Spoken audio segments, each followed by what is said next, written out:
우리 뉴스홈교회 오신 우리 모든 청년들 주님의 이름으로 환영합니다.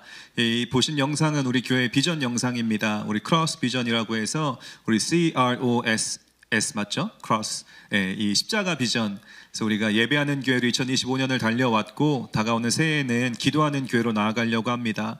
지난 금요일은 철야 기도회를 갖고 또 이제 다가오는 내일부터는 또 금식 기도회를 갖고 온 교회가 이 기도의 능력을 경험할 수 있는 한 해가 되기 위해 노력하고 있습니다. 여러분 모든 기도 제목들 가지고 주님께 나아가서 응답받고 또 기도의 돌파를 이룰 수 있는 한 해가 되시기를 축복합니다. 이번 새해 예배서부터는 예배 순서를 조금 바꾸어서 광고를 저희가 마지막으로 넣고 이제 영상이 끝나면 바로 말씀 나누도록 하겠습니다. 이 광고에 또 찰떡인 우리 이 은사자를 세웠고 또 오늘 그 광고는 마지막에 듣도록 하고 이 시간 오늘 새해 첫 예배는 제가 이 주제 설교를 하고요. 다음 주서부터 요한일서 강해 설교를 시작하도록 하겠습니다. 괜찮으시면 다 함께 일어나서 하나님 주신 본문 말씀 우리 함께 받고 한 절씩 교독하도록 하겠습니다. 사무엘상 15장 17절에서 23절까지 말씀입니다. 제가 한 절 여러분 한 절 교독합니다. 사무엘이 이르되 왕이 스스로 작게 여길 그때에 이스라엘 지파의 머리가 되지 아니하셨나이까 여호와께서 왕에게 기름을 부어 이스라엘 왕을 삼으시고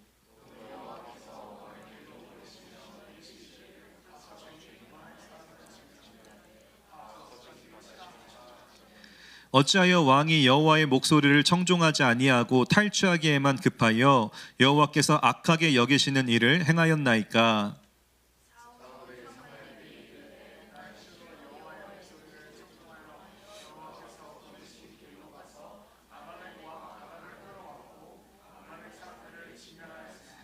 다만 백성이 그 마땅히 멸할 것 중에서 가장 좋은 것으로 길갈에서 당신의 하나님 여호와께 제사하려고 양과 소를 끌어왔나이다 하는지라.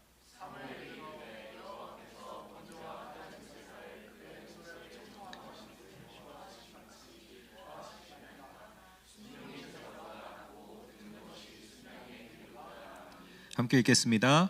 이는 거역하는 것은 점치는 죄와 같고 완고한 것은 사신 우상에게 절하는 죄와 같음이라. 왕이 여호와의 말씀을 버렸으므로 여호와께서도 왕을 버려 왕이 되지 못하게 하셨나이다 하니. 아멘. 앉으시겠습니다. 우리는 청년의 때에 가장 큰 관심이 있다면 성공하는 삶을 살고 싶다라는 것입니다.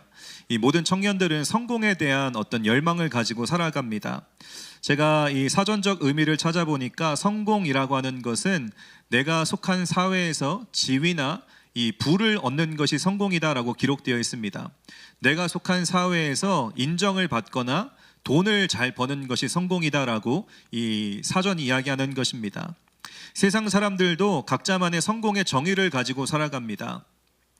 누구 정도 되면 우리가 인정할 수 있는 성공한 사람일까 생각해 보았을 때 워렌 버핏 이야기할 수 있지 않을까요? 이 주식 투자의 대가라고 할 수 있는 워렌 버핏이 이런 이야기를 하였습니다. 성공을 이야기할 때 성공은 돈과 명성이 아니다. 내가 얼마나 많은 사람들에게 사랑받고 있는지로 나는 성공을 측정한다. 워렌 버핏이 이야기합니다. 부자가 이런 이야기하니까 별로 공감도 되지 않습니다. 그냥 어떤 돈이 문제가 아니라 사람들에게 사랑받는 것이 성공이다라고 말하였습니다. 또 한 나라의 대통령 정도가 되면 성공했다라고 할 수 있겠죠. 많은 국가들이 있겠지만 미국의 대통령이 되었다라고 하면 그 인생은 성공했다라고 말할 수 있습니다.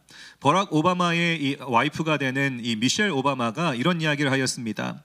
나의 남편에게 성공은 돈을 얼마나 벌었느냐가 아니라 사람들의 삶에 변화를 낳는 것이 성공이다라고 말하였습니다. 똑같은 이야기입니다. 돈 버는 게 중요한 게 아니고 남들의 삶에 변화를 주는 것이 성공이다라고 미셸 오바마가 남편의 삶을 바라보며 이야기합니다. 사람들은요, 각자마다 자신이 정한 성공을 기준으로 삼고 그 성공을 목표로 달려가며 살아가게 되어 있습니다. 우리는 청년의 때에 이 시애틀 땅에서 어떠한 크고 작은 성공을 이 목표하고 2026년을 여러분 달려가실 계획이십니까? 많은 청년들이 성공에 대한 갈망이 있습니다. 한 번 사는 인생을 잘 살고 싶지 실패하고 못 살고 싶은 청년은 아무도 없을 것입니다. 성공 자체가 나쁜 것은 아니죠. 그러나 우리가 그리스도인으로서 기억해야 될 것이 하나 있습니다. 이 세상에는요, 성공한 것처럼 보이지만 실패한 사람들이 존재합니다. 반대로 실패한 것처럼 보이지만 그 사람이 진정한 성공자가 될 수 있다는 것을 우리는 그리스도인으로서 성경적 가치로 볼 수 있는 이 시야가 필요하다는 것입니다. 아무리 우리가 잘 되고 목표를 이루었다고 할지라도, 부와 명예를 얻었다 할지라도, 우리 인생의 평가자 되시는 분이 그것을 성공이냐 실패로 여겼느냐가 더 중요하다는 것을 기억해야 한다는 것입니다. 내가 원하는 목표가 아니라 우리 인생의 주인 되시는 하나님이 그것을 성공이라 하셨는가 실패라 하셨는가, 그것이 훨씬 더 중요하다라는 사실입니다. 만약 우리가 아무리 잘 나가고 내가 원하는 목표를 다 이루어도 하나님 함께하지 않으시고 하나님 그거 인정해주지 않으면 오늘 설교 제목과 같이 우리는 실패한 성공에 도달하고 마는 것입니다. 반대로 아무도 인정해주지 않아도 하나님 한 분만이 내 인생을 인정해 주신다면 우리는 거기에서 진정한 성공을 맛볼 수 있는 것입니다. 오늘 함께 읽었던 본문 말씀을 보시면 성경에 기록된 실패한 성공자 대표적인 인물이죠. 사울 왕이 등장합니다. 사울 왕은 한 국가의 왕으로서 특별히 이스라엘의 초대 왕이지 않습니까? 가장 먼저 기름 부으심을 받고 가장 먼저 이스라엘의 왕이 되었던 자가 바로 사울이었습니다. 이 왕으로서 높아질 만큼 높아지고 성공할 만큼 성공했던 자가 바로 사울이었습니다. 한 민족의 왕이 되었습니다. 그 왕이 자신의 업적을 남기기 위해 가장 잘 드러낼 수 있는 방법이 무엇일까요? 전쟁하는 것입니다. 다른 민족과 전쟁하여서 이기면 내 업적을 남길 수 있고 내 위세를 높일 수 있고 우리 국가의 위상을 높일 수 있는 것입니다. 구약시대의 국가의 안전을 지키고 위상을 높일 수 있는 좋은 방법은 바로 전쟁하고 승리하는 것이었습니다. 나보다 더 강한 상대에게 붙어서 우린 작은 민족이지만 큰 나라와 싸워서 이기면 그만큼 왕은 인정을 받게 되는 것이고 그 민족도 부와 명예를 누리게 되는 것입니다. 근데 사울 왕은 전쟁하면 다 이기는 왕이었습니다. 근데 그는 시작서부터 그렇게 잘 나가는 왕은 아니었습니다. 만약 사울 왕이 MBTI를 하면 ISFP가 나올 것입니다. 혹시 있나요? ISFP? 손? 우리 가연이, 우리 규서. 제가 여러분 디스하는 건 아닙니다. 여러분 못났다고 이야기하는 것은 아닌데 조금 어떻게 이걸 덮어야 되지? 없을 줄 알았는데 ISFP 내성적인 성격 괜찮죠? 내성적인 성격. 이 사울 왕은 왕감이 아니었습니다. 밭에서 소를 끌던 사람, 농부였었죠. 사람들을 상대하고 리더십을 하기보다는 조용하게 자신의 맡은 일을 잘 다루는 사람이 바로 사울이었습니다. 그런데 이 사울 왕이 이 하나님께서 기름 부어 세워주시자 전쟁을 할 때마다 이겨버리는 겁니다. 생긴 건 잘생기긴 했지만 능력이 없다라고 생각했는데 하나님이 그와 함께 하시자 모든 전쟁을 이기는 은혜를 누리게 됩니다. 그러면서 그의 이 성향이 내성적인 성향이 점점 외향적으로 바뀌게 되는 것이죠. 이러한 사울 왕에게 가장 잘 어울리는 표현은 승승장구, 백전백승, 자수성가, 인생역전, 이런 단어들이 가장 잘 어울리는 왕이 바로 사울이었습니다. 여러분 요즘 시대에 테드라는 강연이 있지 않습니까? 만약에 사울 왕이 테드 강연에 나가면 이런 강의를 할 수 있을 것입니다. 전쟁에서 승리하는 비결. 승리의 전문가가 바로 사울 왕이 되었던 것입니다. 이제는 이스라엘을 넘어서 이 소를 끌던 농부의 인생이 왕이 되고 이제는 모든 이 주변 국가들로부터 인정을 받는 영향력을 가진 정말 성공하는 왕으로 그가 위세를 높이게 된 것입니다. 그렇게 오늘 이 본문 말씀을 보시면 하나님께서 사울에게 다시 한번 한 가지 명령을 더 내리십니다. 너 나가서 한 번 더 싸워라. 아멜렉과 한 번 더 전쟁하여서 내가 너에게 지시한 것을 다 순종하고 지키라는 명령을 내리신 것입니다. 왜냐하면 아멜렉 군대는 이스라엘 백성들을 괴롭히는 적군들이었기 때문에 하나님은 그들을 진멸하시고자 하는 계획을 세우신 것입니다. 사울 왕이 얼마나 자신이 있었던지요. 계속 이기다 보니까 아멜렉 정도는 우리가 할 수 있습니다 라는 자신감이 붙은 상태로 전쟁에 나가게 됩니다. 사울 왕이 깃발을 들고 전쟁하자라고 하였을 때 오늘 본문을 우리가 쭉 한번 살펴보면 24만 명의 군대가 모집되었다라고 기록되어 있습니다. 이전에 사울 왕이 군대를 모집할 때 첫 번째 모인 숫자가 600명이었습니다. 무슨 뜻일까요? 내가 저 사람 따라 나갔다가 질 수도 있을 거라는 불안감이 있었기 때문에 그렇게 많지 않은 사람들이 사울 왕을 지지했던 것입니다. 그 다음에 전쟁에 나갈 때에는 3,000명이 붙었다라고 성경이 기록합니다. 무슨 뜻이죠? 싸울 법하네, 우리 왕을 의지할 법하네라고 하면서 더 많은 군대가 모였습니다. 근데 이번에 아멜렉과의 전쟁에는 몇 명이 붙었다고요? 24만 명의 군대가 모집되었습니다. 무슨 뜻일까요? 이제는 백성들도 아는 겁니다. 우리 왕을 따라 나가면 우리는 반드시 이긴다. 그만큼 민족들도 백성들도 인정하는 왕, 전쟁하면 무조건 이기는 왕이 바로 사울이었다라는 것을 보여주는 대목입니다. 지금 사울 왕의 인생은 피크를 찍었다라고 말할 수 있습니다. 가장 고점을 찍었다, 가장 높은 곳에 도달하였다라고 말할 수 있는 시점입니다. 근데 아이러니하게도 이 아멜렉과의 전쟁을 통하여서 그의 인생의 피크를 찍었던 그 때부터 그가 바로 나락으로 떨어지기 시작합니다. 전쟁에 이겼음에도 불구하고 그는 실패한 성공자가 될 수밖에 없었습니다. 왜일까요? 인생의 평가자 되시는 하나님께서 이 전쟁을 문제 삼으셨기 때문입니다. 많은 군대를 데리고 나가서 싸워서 이겼지만 하나님은 그 승리로 인정해 주지 않으셨습니다. 그 안에 너무나 많은 문제들이 발생하였기 때문에 전쟁에 이기는 게 중요한 것이 아니라 하나님의 평가, 너 왜 내가 지시한 대로 하지 않았냐라고 하는 하나님의 평가 때문에 사울 왕은 인생의 피크에서 나락으로 떨어지는 운명을 맞이하게 된 것입니다. 우리가 아무리 잘 나가고 아무리 높아지고 아무리 위대한 업적을 남겼다 할지라도, 인생의 고점과 피크를 찍었다 할지라도 하나님이 그거 인정해 주지 않으시면 아무런 의미가 없다라는 것을 분명히 기억하며 우리는 이번 한 해를 시작해야 될 줄 믿습니다. 우리 모든 주의 청년들, 마라나타 청년들은 실패한 성공자가 되면 안 됩니다. 하나님의 평가가 중요하다는 것을 기억하여서 하나님이 인정하는 길을 걸어 나갈 수 있는 저와 여러분 되시길 주님의 이름으로 간절히 축원드립니다. 오늘은 새해를 시작하면서 우리가 이번 한 해 어떻게 하면 성공하는 인생을 살 수 있을지, 우리는 무엇에 성공하며 살아가야 되는지 세 가지 은혜 함께 나누고 결단하고 기도하는 시간 갖도록 하겠습니다. 첫 번째로 우리가 이번 한 해 성공하기 위해서는 여러분 순종에 성공하십시오. 순종하는 사람이 하나님 안에서 성공할 수 있습니다. 사울 왕이 승승장구하였습니다. 24만 명의 군대가 붙어서 이제는 위상이 올라갔습니다. 그런데 문제는 하나님께서 명령하신 것들에 대한 부분적인 순종을 드린 것이 문제가 되었습니다. 말을 듣기는 하였습니다. 그런데 문제가 무엇이냐? 부분적인 순종이 문제가 된 것입니다.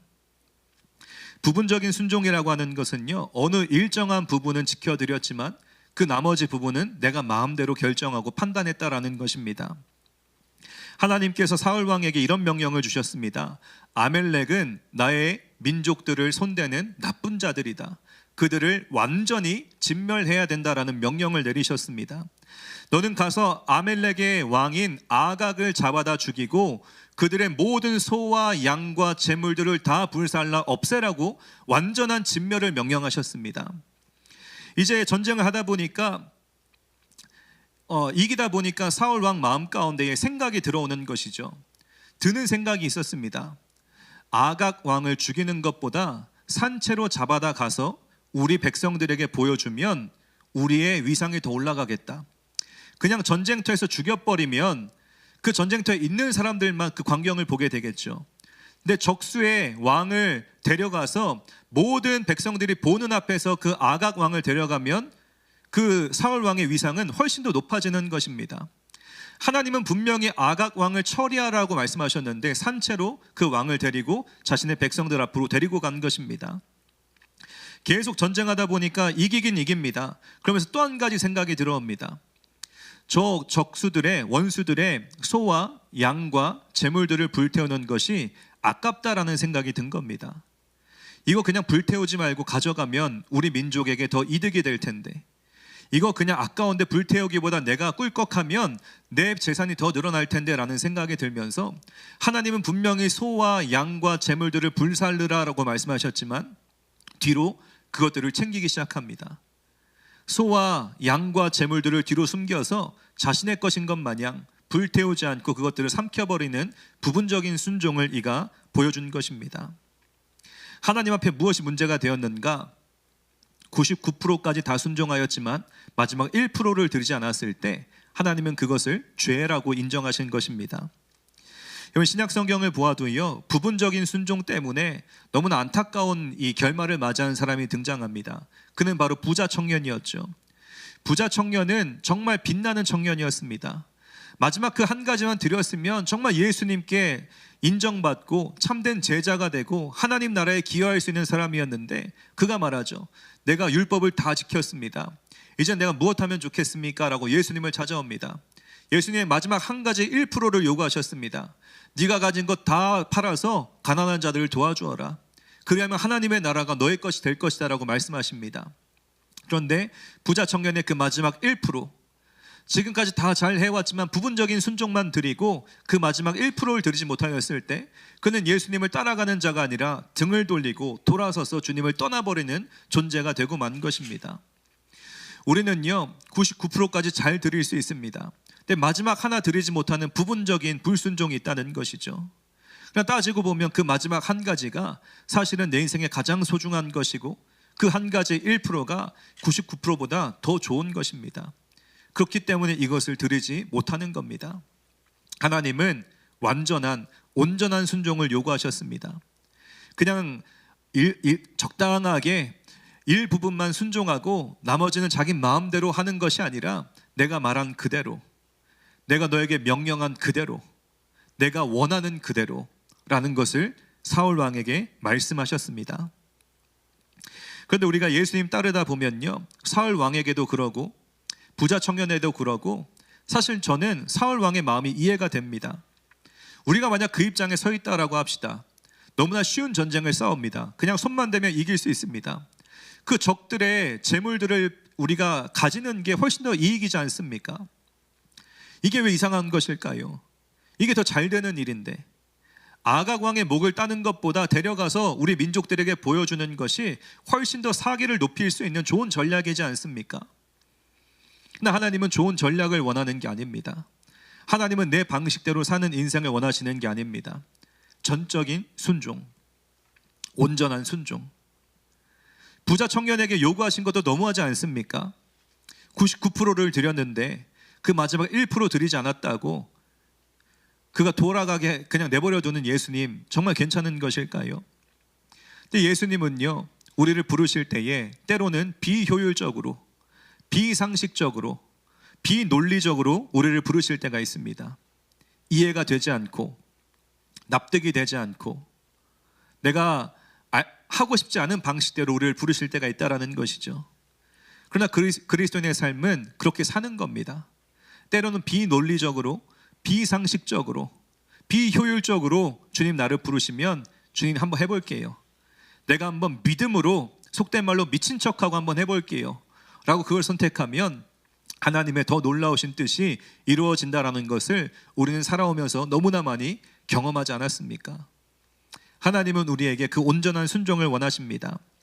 이번 한 해 살아가실 때에 많은 계획들을 세우시겠지만 부분적으로만 드리고 나머지 내 마음대로 사는 인생이 아니라 시작부터 끝까지, A부터 Z까지 모두를 다 예수님께 초점 맞추어서 전적인 순종을 드려볼 수 있는 한 해가 되시기를 축복합니다. 순종에 성공하면 인생의 모든 부분은 다 따라오게 되어 있습니다. 오늘 이 말씀을 통하여 주님께서 나에게 요구하시는 순종이 무엇인지를 잘 분별하여서, 주님 그 한 가지 내가 드리겠습니다, 주님 받아주시고 나를 이끌어 주십시오. 순종에 성공하여 하나님께 영광 돌릴 수 있는 저와 여러분 되시기를 축복합니다. 두 번째로, 주님 안에서 성공하기 위해서는 겸손이 필요합니다. 이번 한 해 여러분 겸손하기에 성공하시기를 축복합니다. 이 본문의 12절 말씀 한번 띄워주시고 우리 12절 우리 함께 읽도록 해볼까요? 우리 본문에 PPT가 없었군요. 12절 우리 함께 제가 여러분께 읽어드리겠습니다. 사무엘이 사울을 만나려고 아침에 일찍이 일어났더니 어떤 사람이 사무엘에게 말하여 이르되, 사울이 갈멜에 이르러 자기를 위하여 기념비를 세우고 발길을 돌려 길갈로 내려갔다 하는지라. 사울 왕이 인생의 피크를 찍었을 때에 가장 큰 문제가 되었던 두 번째는 기념비를 세운 것입니다. 자신을 위한 기념비를 세운 것이 하나님 앞에 문제가 되었습니다. 이 전쟁에서 승리했던 이유가 무엇이냐? 나 때문이다. 사울 왕 나 때문에 이긴 것이다. 600명 가지고도 싸워봤고 3,000명 가지고도 싸워봤는데 24만 군대를 모집할 수 있었던 이유는 다 나 때문이다. 사울 왕의 기념비를 세웠던 잘못이 이 12절 말씀에 기록된 것입니다. 자꾸 이기다 보니까, 자꾸 잘 나가다 보니까 교만의 마음이 그를 사로잡은 것입니다. 성공이 우리에게 주는 가장 큰 위험성은요, 목이 굳어버립니다. 이스라엘 백성들이 자꾸 잘 나가다 잘 살다 보니까 목이 굳어서 하나님 앞에 엎드려지는 법을 잊어버렸다라고 출애굽기 말씀이 기록하고 있지 않습니까? 사울 왕의 본성은 그렇지 않았습니다. 겸손한 사람, 그냥 농부로서 자신의 맡겨준 일에 충성을 다했던 자가 바로 사울이었습니다. 순진했던 사람. 그런데 자꾸 이기다 보니까 자신의 업적을 남기고 싶어집니다. 자신의 이름을 평생토록 남겨서 많은 사람들에게 내가 이런 왕이다라는 것을 보여주고 싶은 교만의 마음이 들어온 것입니다. 그가 왕이 되었던 비결은, 이유는 하나님 때문이지 본인 때문이 아니었습니다. 그런데 이제 착각에 빠지게 된 것이죠. 승리가 이를 취하게 한 것입니다. 사무엘상 말씀을 보시면 하나님의 신이 그에게 임하였기 때문에 그가 용기를 갖습니다. 하나님께 겸손한 자세로 나가서 싸웠습니다. 지혜와 전략을 하나님께서 주셨습니다. 모든 승리는 다 하나님께로부터 온 것입니다. 그의 인생의 비결은 하나님과 동행함이었는데 이것을 잊어버리자 이는 자신의 기념비를 세우는 교만의 죄를 짓기 시작합니다. 여러분, 교만은요, 사람을 취하게 합니다.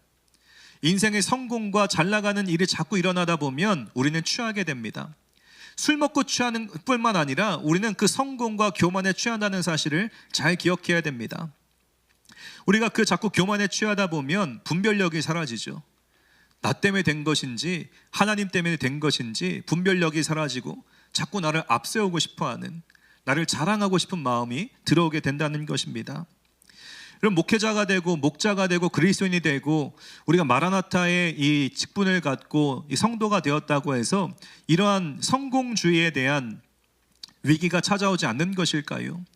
교회 안에서도 똑같이 이 문제가 발생할 수 있습니다.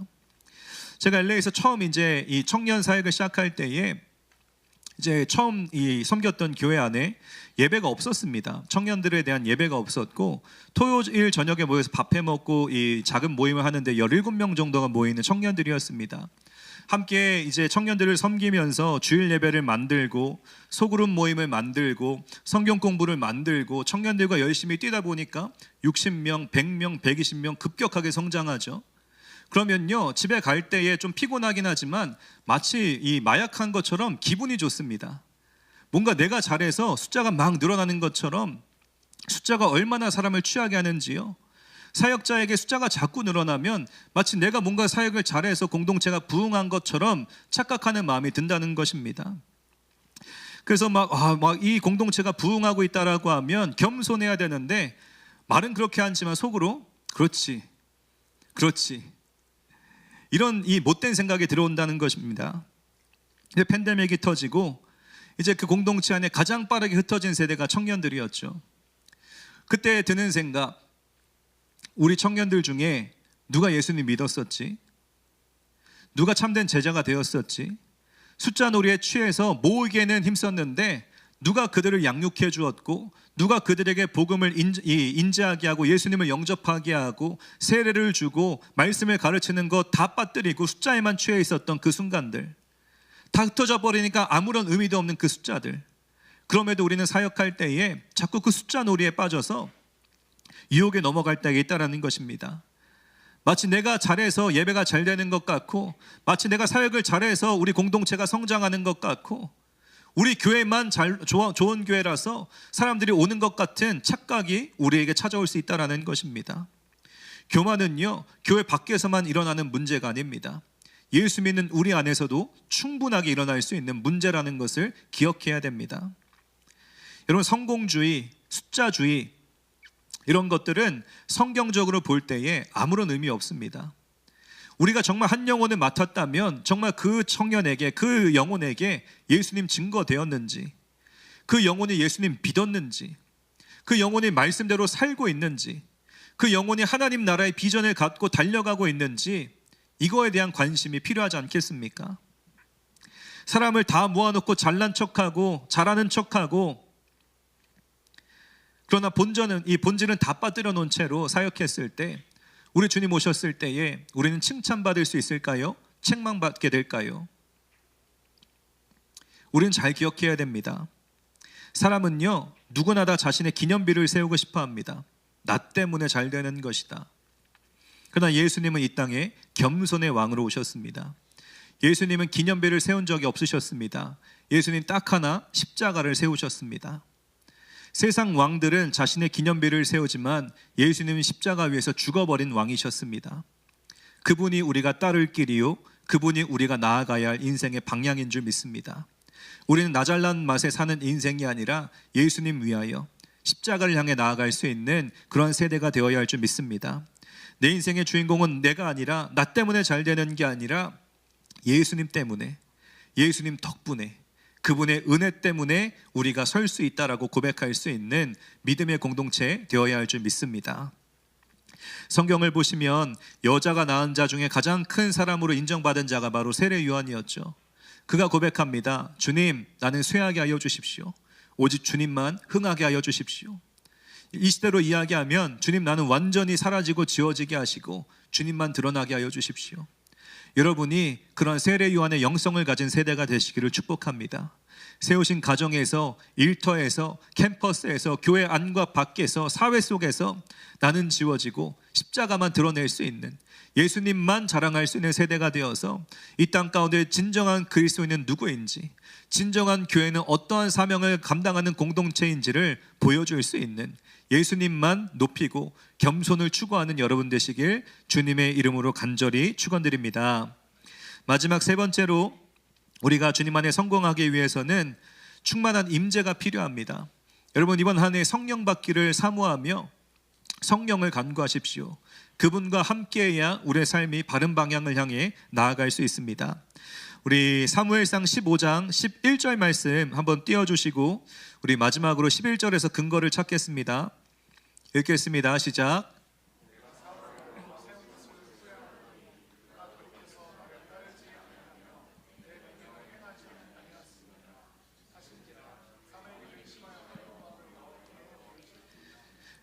하나님의 마음이 사무엘 선지자에게 부어지고 있는 장면입니다.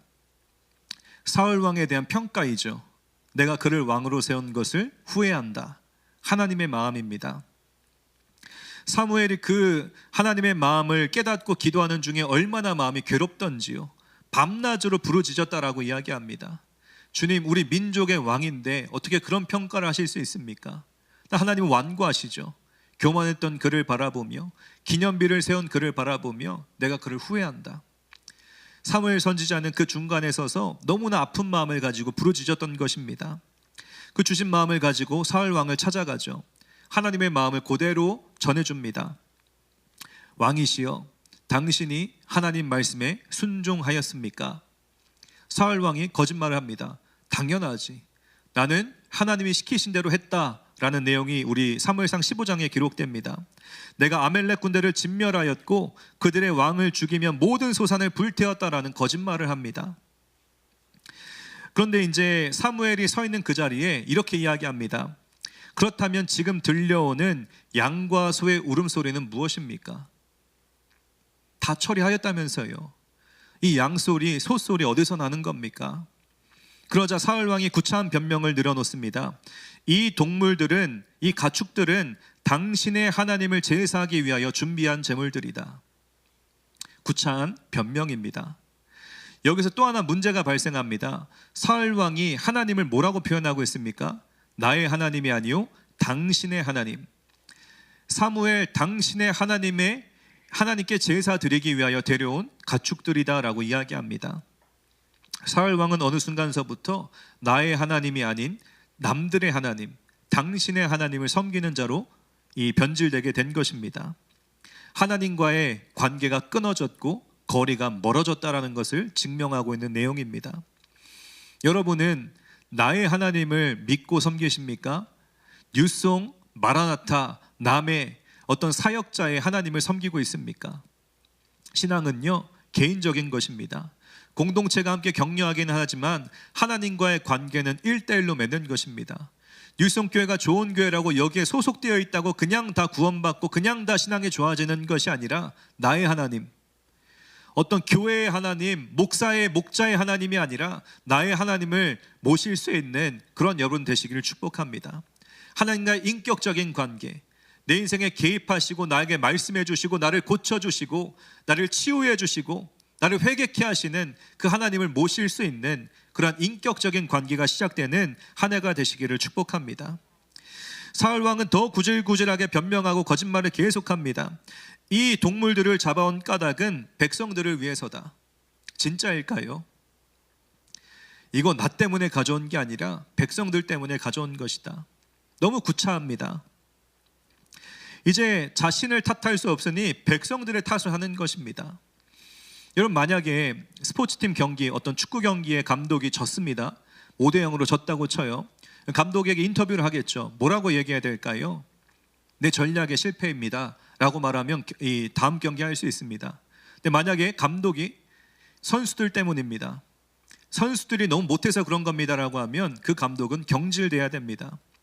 모든 이 책임이 왕에게 있는 것이지 감독에게 있는 것이지 선수들에게 탓을 돌리는 것은 너무나 비겁한 변명입니다. 지금 사울 왕은 본인에게 책임을 돌리기 싫어서 백성들에게, 하나님께 돌리고 있는 이 잘못을 우리에게 보여주고 있습니다. 그 구차한 변명을 계속 듣다가 사무엘이 참다 못해 이야기합니다. 당신은 중요한 사실을 망각하였습니다. 당신이 왕이 될 수 있었던 까닭은 스스로 작게 여기는 자세가 있었기 때문입니다. 근데 어찌하여 교만이 하늘을 찔러 하나님보다 앞서가는 왕이 되셨습니까?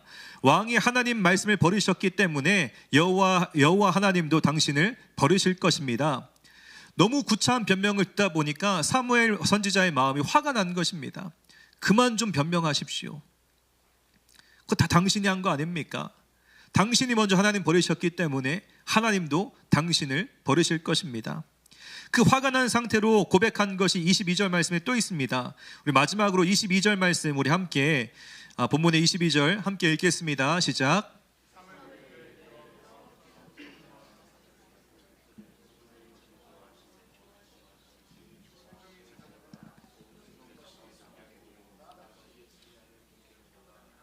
우리가 너무나 잘 아는 말씀이죠. 순종하는 것이 제사보다 예배보다 낫고 순종을 드리는 것이 순양의 기름을 짜오는 것보다 낫다라는 말씀이죠. 이거 온순한 상태에서 나눠진 말씀이 아니라 사무엘 선지자가 분노한 상태로 선포한 것입니다. 당신이 드리는 예배 하나님 받지 않으십니다. 당신이 드리는 헌물 주님 받지 않으십니다. 차라리 순종하는 게 낫습니다. 전쟁에 나가서 100번 이겨봤자 무슨 소용이 있습니까? 하나님께 인정받지 못하는데.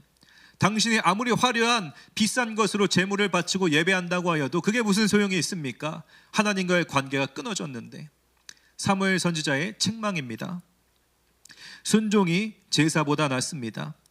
어떠한 하나님 말씀에 청종하는 것이 어떠한 값비싼 제물보다 낫습니다.